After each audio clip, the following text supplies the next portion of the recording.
الحمدللہ رب العالمین والصلاة والسلام علی رسولہ الکریم وعلی آلہ واصحابہ اجمعین اما بعد فاعوذ باللہ من الشیطان الرجیم بسم اللہ الرحمن الرحیم رب اشرح لی صدری ویسر لی امری واحلل عقدۃ من لسانی یفقہوا قولی۔ اللہ تعالیٰ نے قرآن میں فرمایا یا ایھا الذین آمنوا لا تلہکم اموالکم ولا اولادکم عن ذکر اللہ ومن یفعل ذلک فاولئک هم الخاسرون۔ اے ایمان والو، تمہیں تمہارے مال اور تمہاری اولاد اللہ کی یاد سے غافل نہ کرے، اور جو کوئی بھی ایسا کرے گا حقیقت میں وہی خسارہ اٹھانے والا، نقصان اٹھانے والا، نقصان اٹھانے والوں میں سے ہوگا۔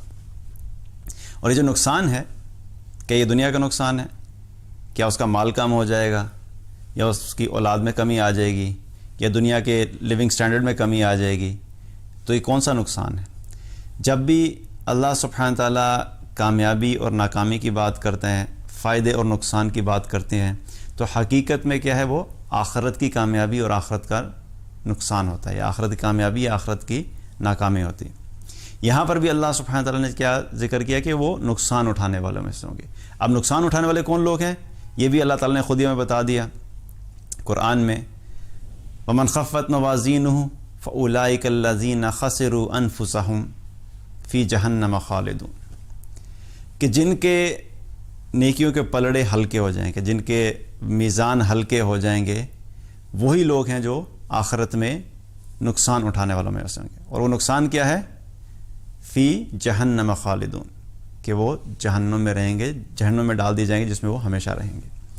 تو یہ نقصان جو ہے، یہ اصل میں کیا ہے؟ یہ آخرت کا نقصان ہے، اور کامیابی بھی جو ہے وہ آخرت کی ہی کامیابی ہے۔ فمن زحزح عن النار وادخل الجنۃ فقد فاز، جو جہنم سے بچ گیا اور جنت میں چلا گیا، حقیقت میں وہی کامیاب ہے۔ تو جب بھی کامیابی اور ناکامی کی بات ہوتی ہے تو ایک معیار ہمارا ہوتا ہے، ہم اپنے ذہن سے فوراً سوچنا شروع کرتے ہیں، ہم دنیا کی چیزوں کو کرائٹیریا بنا لیتے ہیں کہ کچھ بھی اگر میں کروں گا تو میرا دنیا میں نقصان ہو جائے گا۔ لیکن اللہ سبحانہ تعالیٰ کے نزدیک جو اصل کامیابی اور ناکامی کیا ہے، وہ آخرت کی کامیابی اور آخرت کی ناکامی ہے۔ اگر دنیا میں وقتی طور پہ ہمارے ذہن کے اعتبار سے کوئی تھوڑا سا نقصان ہو بھی گیا تو وہ تھوڑے سے عرصے کا نقصان ہے، لیکن اگر الٹیمیٹلی انسان جنت میں چلا گیا تو کیا وہ سارا نقصان انسان بھول جائے گا۔ لیکن دنیا میں اگر ہم سارے فائدے حاصل کر لیں گے، لیکن الٹیمیٹلی انسان جہنم میں چلا گیا تو یہ سارے فائدے کیا ہیں؟ ہمارے کسی کام نہیں آئیں گے۔ اس لیے جب نقصان کی بات کہی اللہ سبحانہ تعالیٰ نے تو کیا وہ آخرت کا نقصان ہے۔ اور دو چیزوں کا ذکر کیا اللہ تعالیٰ نے، دو چیزوں کے بارے میں خاص طور پہ بتایا کہ اے ایمان والو، تمہیں تمہارا مال اور تمہاری اولاد اللہ کی یاد سے غافل نہ کریں۔ اب یہاں پہ جو لفظ ہے لا تلہکم اموالکم ولا اولادکم عن ذکر اللہ، کہ اللہ کے ذکر سے غافل نہ کرے۔ تو یہ ذکر اللہ سے کیا مراد ہے؟ یہ مراد نہیں ہے کہ اللہ کے تسبیحات بیان کرنے سے غافل نہ کرے، بلکہ ذکر سے مراد کیا ہے کہ اللہ کی اطاعت سے غافل نہ کرے۔ حسن بصری رحمۃ اللہ علیہ نے فرمایا اس کے بارے میں کہ اس سے مراد ہے کہ طاعت اور عبادات، یعنی کل کی کل اللہ کی جو اطاعت ہے اور اللہ کی جو بندگی ہے وہ سب ذکر میں شامل ہے۔ کیونکہ ایسا تو نہیں ہو سکتا نا کہ انسان کے جی دیکھیں میں تو ذکر کرتا ہوں اللہ کا، مجھے تو اللہ کی یاد سے غافل نہیں کیا میرے مال نے اور میری اولاد نے، ٹھیک ہے نماز نہیں پڑھتا لیکن ذکر تو کرتا ہوں، تو کیا ہے کہ وہ اس چیز میں شامل نہیں ہوگی۔ حقیقت میں کیا ہے کہ اللہ کی اطاعت سے یہ چیزیں غافل نہ کریں۔ اور پہلے کس چیز کا ذکر کیا؟ مال کا، کیونکہ یہ دو بڑی چیزیں ہوتی ہیں۔ اور یہاں پر ایک اور چیز بھی سمجھنے کی ہے کہ یہاں پہ صرف مال کا کہا اور اولاد کا کہا کہ یہ دو چیزیں تمہیں اللہ کی یاد سے غافل نہ کریں۔ تو کوئی شخص یہ بھی کہتا ہے کہ اچھا یہاں پہ تو والدین کا ذکر نہیں آیا یا بہن بھائیوں کا ذکر نہیں آیا، تو ان کا بھی ذکر ہو سکتا ہے، تو اگر ان کی وجہ سے انسان غافل ہو جائے گا تو کیا وہ ایکسیپٹیبل ہے؟ نہیں۔ کوئی بھی چیز انسان کو اگر اللہ کی اطاعت سے غافل کرے گی تو حقیقت میں انسان نقصان اٹھانے والا ہوگا۔ ان دو چیزوں کا تذکرہ اس لیے کہ زندگی میں ہم دیکھیں تو یہ دو بڑی چیزیں ہوتی ہیں۔ مینلی اگر ہم اپنی زندگیوں کا جائزہ لیں تو انہی دو چیزوں میں سے کوئی ایک چیز ہوتی ہے جو ہمیں اللہ کی نافرمانی کی طرف لے کے جاتی ہے یا اس کی وجہ بنتی ہے۔ مال کمانا، جب انسان مال کمانے میں لگتا ہے، چاہے وہ جاب کے ذریعے سے ہو یا بزنس کے ذریعے سے ہو، تو ایک اس کی حد ہے کہ اس کو حلال طریقے سے کمانا، وہ کیا ہے؟ وہ ہمارے لیے نہ صرف جائز ہے بلکہ مطلوب ہے۔ ہمارے اوپر ذمہ داری ہے کہ ہم نے حلال طریقے سے مال کو کمانا ہے. لیکن وہ مال کمانے میں بھی کئی دفعہ انسان کیا کرتا ہے کہ وہ اس مال کو کمانے میں اتنا آگے چلا جاتا ہے, اس کی محبت اتنی زیادہ ہو جاتی ہے کہ وہ صبح دوپہر شام ہر وقت اس مال ہی کی فکر میں لگا رہتا ہے کہ کس طرح اس مال کو بڑھایا جائے.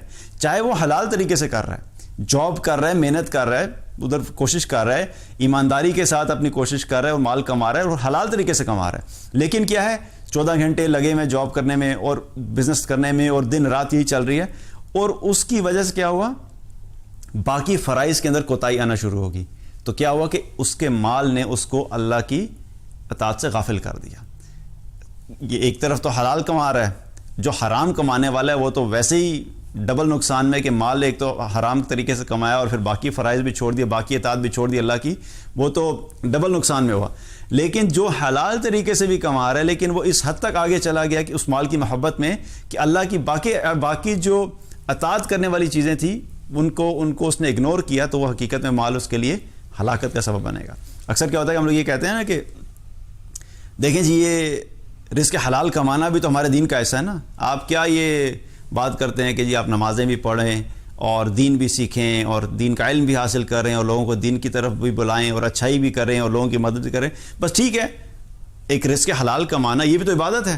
تو کیا ہوتا ہے کہ ہم جب بھی کوئی عمل کرتے ہیں اپنی زندگی میں تو ہم فوراً کیا ہوتا ہے وہ اپنی خواہش کے مطابق جو عمل کر رہے ہوتے ہیں اس کو صحیح پروف کرنے کے لیے پھر ہم دین سے دلائل ڈھونڈنا شروع کر دیتے ہیں کہ رزق حلال کمانا یہ بھی تو ایک عین عبادت ہے اور اس میں کوئی دو رائے نہیں ہے, واقعی وہ عبادت ہے. لیکن کیا صرف اللہ تعالیٰ نے ہمیں رزق حلال کمانے کے لیے بھیجا یا کہ اور بھی کام کرنے ہیں؟ اللہ تعالیٰ نے قرآن میں کیا فرمایا, یا ایھا الذین آمنوا ادخلوا فی السلم کافہ, اے ایمان والو دین میں داخل ہو پورے کے پورے. ہم کیا کرتے ہیں کہ ایک چیز کو اٹھا لیتے ہیں اور دوسری چیز کو چھوڑ دیتے ہیں. اور کوئی اگر رزق حلال نہیں کما رہا اور وہ نمازیں پڑھنے میں آگے ہے یا وہ صدقہ کرنے میں آگے ہے یا وہ لوگوں کی بھلائی کے کام کرتا ہے, تو وہ کہتا ہے کہ دیکھیں یار ٹھیک ہے رزق کمانے میں اب جیسے بھی ہے لیکن کم از کم مسجد تو بنوا دی نا اس نے. مثال کے طور پہ اگر کوئی اسمگلر ہو جو کہ ڈرگز کا بزنس کرتا ہے اور پوری دنیا میں ڈرگز سیل کرتا ہے اور اس سے جو مال آتا ہے اس سے وہ ایک مسجد بنا دیتا ہے, تو لوگ کہیں گے ہاں یار ٹھیک ہے وہ کام تو اچھا نہیں کرتا لیکن دیکھیں ماشاءاللہ سبحان اللہ اس نے کتنا زبردست کام کرایا کہ مسجد بنوا دی. تو کیا یہ اللہ کے یہاں قبول ہوگا؟ نہیں قبول ہوگا. اللہ سبحانہ تعالیٰ پاک ہے اور صرف پاک مال کو ہی ایکسیپٹ کرتا ہے, پاک مال کو ہی قبول کرتا ہے. تو کیا وہ ہے کہ مال کمانا اللہ کی یاد سے غافل نہ کرے. اور یہ مال کمانا یہ اس وقت غافل کرتا ہے کہ جب ہم بات کی کہ اس کی امپورٹنس اور پرائرٹی ہماری زندگی میں اتنی ہائی ہو جاتی ہے کہ پھر ہمیں یہ بھی احساس نہیں ہوتا کہ ہم حلال طریقے سے کما رہے ہیں کہ حرام طریقے سے کما رہے ہیں. کتنے لوگ ایسے ہیں جو کہ مال کمانے کے لیے شروع تو کرتے ہیں بہت تھوڑے لیول پہ, حلال طریقے سے کمایا اور باقی اطاعت بھی چل رہی ہے, لیکن آہستہ آہستہ اس کو بڑھانے کے چکر میں بڑھاتے اس میں اتنے زیادہ گم ہو جاتے ہیں کہ پھر کیا ہوتا ہے کہ اللہ کی نافرمانی بھی اگر کرنی پڑتی ہے تو وہ نافرمانی کرنے سے بھی گریز نہیں کرتے اس مال کو کمانے میں, اور وہ مال ان کو کیا کرتا ہے اللہ کی یاد سے غافل کر دیتا ہے. تو پہلی چیز کیا ہے کہ تمہارے مال تمہیں اللہ کی یاد سے اللہ کی اطاعت سے غافل نہ کریں. اب یہ مال جو ہے, اس مال کے بارے میں نبی صلی اللہ علیہ وسلم فرمایا کہ ایک ہے کہ مال کمانا, جو ہم نے بات کی کہ حلال طریقے سے کمانا جتنی ہماری ضرورت ہے, زیادہ بھی کما سکتے ہیں. مال کمانے میں کوئی اسلام نے کوئی لمٹ نہیں لگائی کہ آپ 1 لاکھ روپے مہینے سے زیادہ سیلری نہیں لے سکتے, یہ تو اسراف میں آ جائے گا, یا 2 لاکھ سے زیادہ نہیں لے سکتے, یا 50,000 سے زیادہ نہیں لے سکتے, کوئی لمٹ نہیں ہے. حلال طریقے سے کمایا جا سکتا ہے ایز لانگ ایز وہ اللہ کے اطاعت سے غافل نہ کرے. لیکن اس کی محبت جو ہے, اس کی محبت کو ڈسکریج کیا گیا ہے. اس کی جو محبت جب بڑھ جاتی ہے وہ پھر انسان کی ہلاکت کا سبب بنتی ہے. ایک حدیث میں آتا ہے نبی صلی اللہ علیہ وسلم نے فرمایا تعیس عبد الدینار والدرہم, درہم اور دینار کا بندہ ہلاک ہو, درہم اور دینار کی غلامی کرنے والا ہلاک ہو, یعنی مال کی غلامی کرنے والا ہلاک ہو. جو شخص مال کی غلامی کرتا ہے اس کو آپ صلی اللہ علیہ وسلم نے کیا فرمایا کہ وہ ہلاک ہو. اس کو جب مال ملتا ہے تو وہ خوش ہو جاتا ہے, جب اس سے مال چلا جاتا ہے تو وہ ناراض ہو جاتا ہے. اس کی ساری زندگی کا فوکس کیا ہوتا ہے, اس کی ساری زندگی کی جو ڈائریکشنز ہیں وہ کس پہ ڈیپینڈنٹ ہوتی ہیں, مال کے اوپر.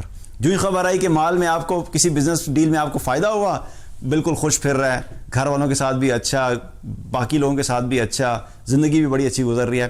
جو ہی پتہ لگے کہ فلاں ڈیل میں نقصان ہو گیا ہے تو تو اپنی زندگی بھی برباد اور باقی ارد گرد جتنے لوگ ہیں ان سب کی زندگی بھی برباد.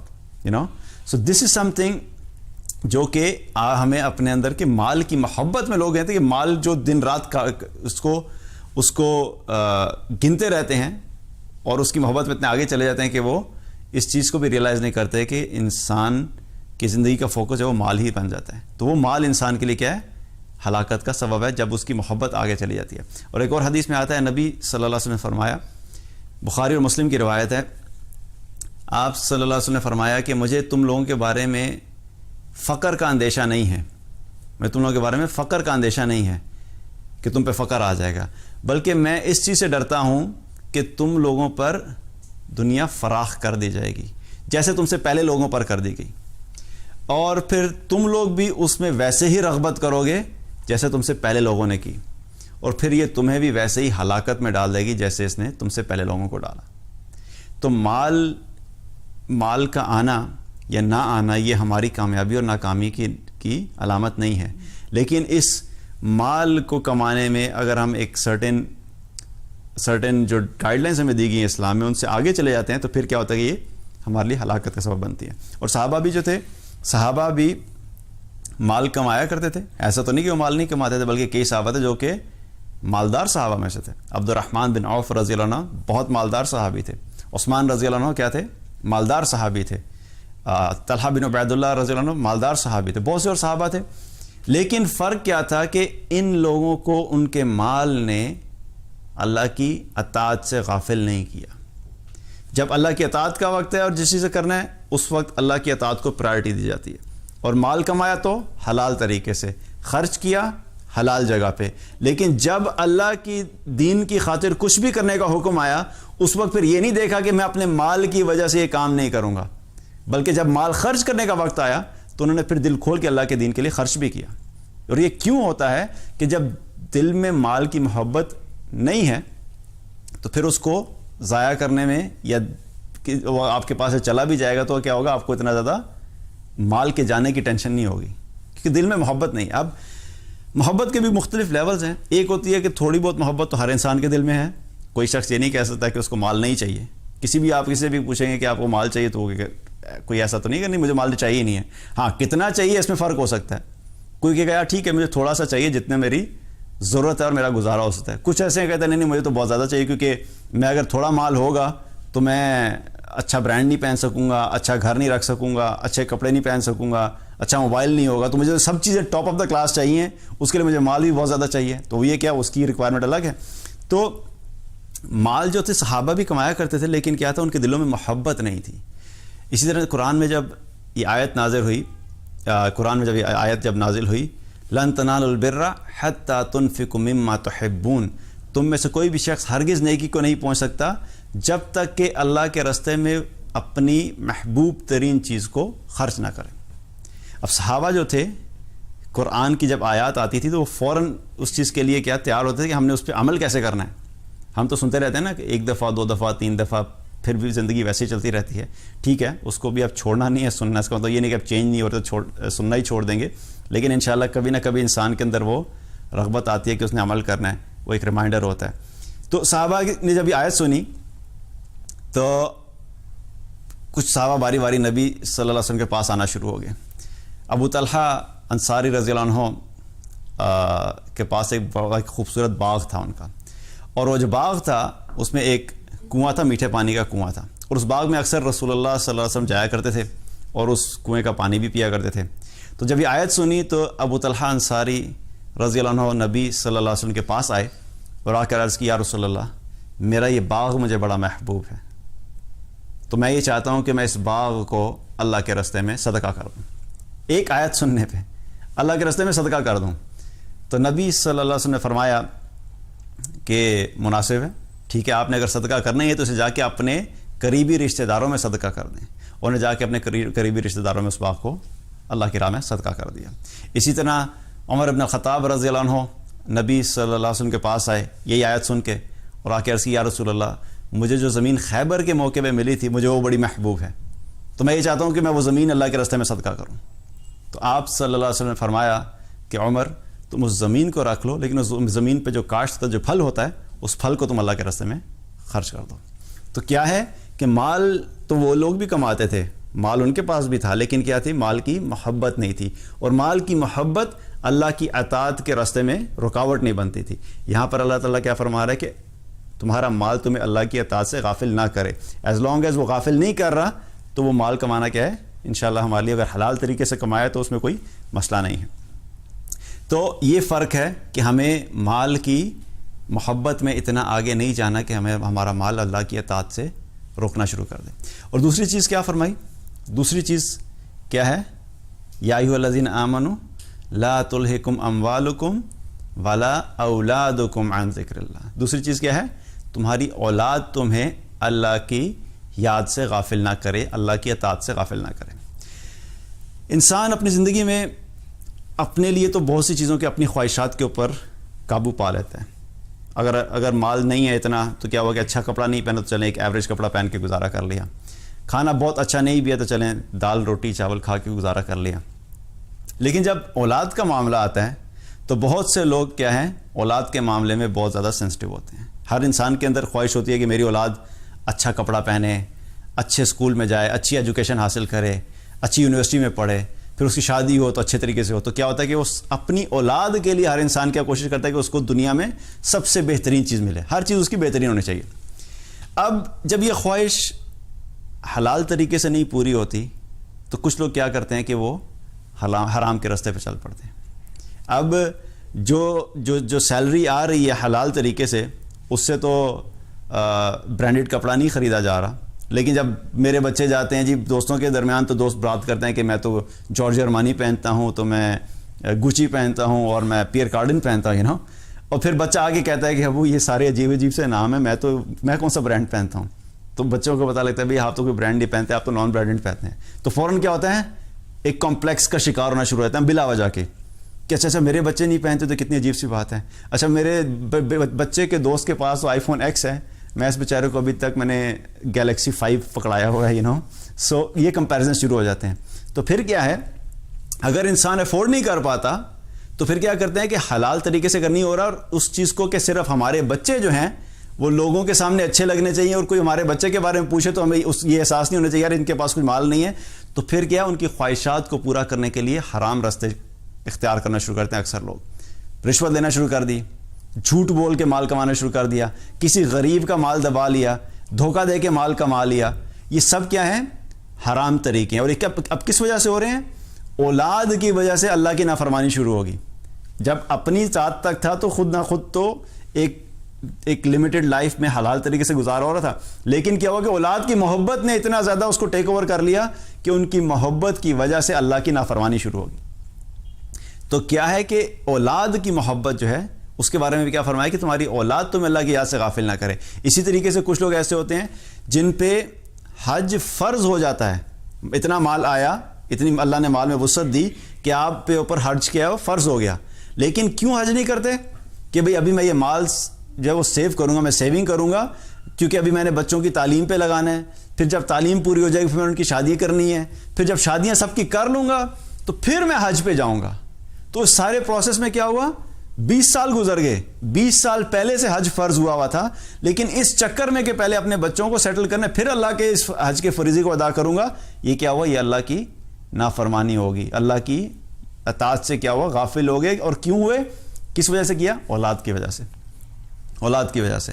تو یاد رکھیں جس پہ حج فرض ہے تو یہ سب سے پہلے اس فریضے کو ادا کرنا ہے، باقی ساری چیزیں جو ہے وہ بعد کی ہیں۔ اللہ تعالیٰ کے خزانوں میں کوئی کمی نہیں ہے کہ اگر آپ پہ حج فرض ہو گیا اور آپ حج پہ پیسے لگا دیں گے تو اللہ تعالیٰ آپ کے بچوں کے خرچے نہیں پورے کرے گا یا آگے کے ضروریات نہیں پوری کرے گا۔ یہ کیا ہے کہ یہ فوراً حج کرنا کیا ہے؟ وہ لازمی ہوتا ہے۔ تو اپنی اولاد کے چکر میں کیا ہے کہ اللہ کی نافرمانی مت کریں۔ اسی طرح کیا گھروں میں شادیوں کا جب سلسلہ ہوتا ہے بچوں کی، اچھی خاصی زندگی چل رہی ہوتی ہے، اطاعت والی زندگی چل رہی ہوتی ہے، جو اس بچے کی شادی آئی تو کیا ہوا؟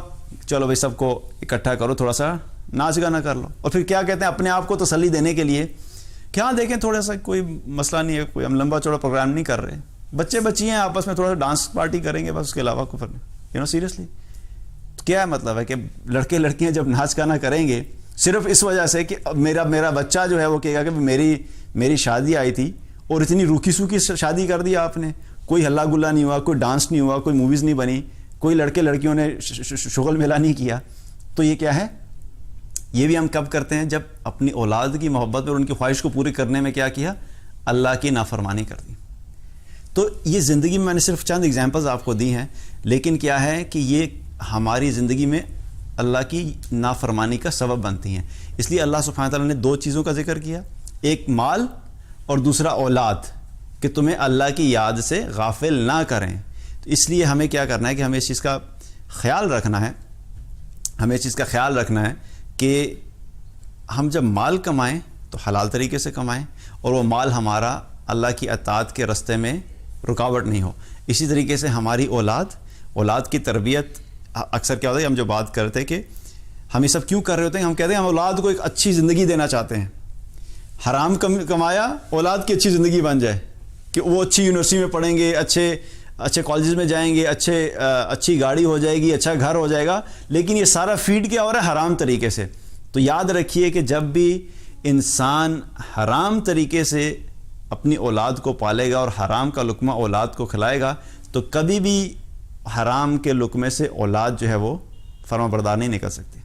اور ایکسپیکٹیشن کیا ہوتی ہے کہ ہماری اولاد جو ولی اللہ نکلے. پھر ساری زندگی ان کو نہ یہ خیال کیا کہ حلال تھا کہ حرام جو نے کھلایا ہے, لیکن جب بڑے ہو کے نکلے تو کیا ہوگا؟ اللہ کے ولی بن کے نکلیں. تو ایک اسٹیٹمنٹ ہے, کیا کہتے ہیں, گاربیج ان گاربیج آؤٹ, کہ جب آپ جب گندگی اندر ڈالیں گے تو گندگی ہی باہر نکلے گی. تو اگر آپ ساری زندگی اپنی اولاد کو اللہ کی نافرمانی کر کے ہم کھلا رہے ہیں, اللہ کی نافرمانی کر کے اپنی اولاد کی خواہشات کو پورا کر رہے ہیں, اس وجہ سے کہ ہماری اولاد ہم سے راضی ہو جائے, خوش ہو جائے اور ان کی زندگیاں سنور جائیں, تو یاد رکھیے کہ اللہ کی نافرمانی کر کے کوئی انسان بھی اس دنیا میں خوشحال اور مطمئن زندگی نہیں گزار سکتا. اس کی زندگی میں کبھی بھی خوشحالی نہیں آئے گی.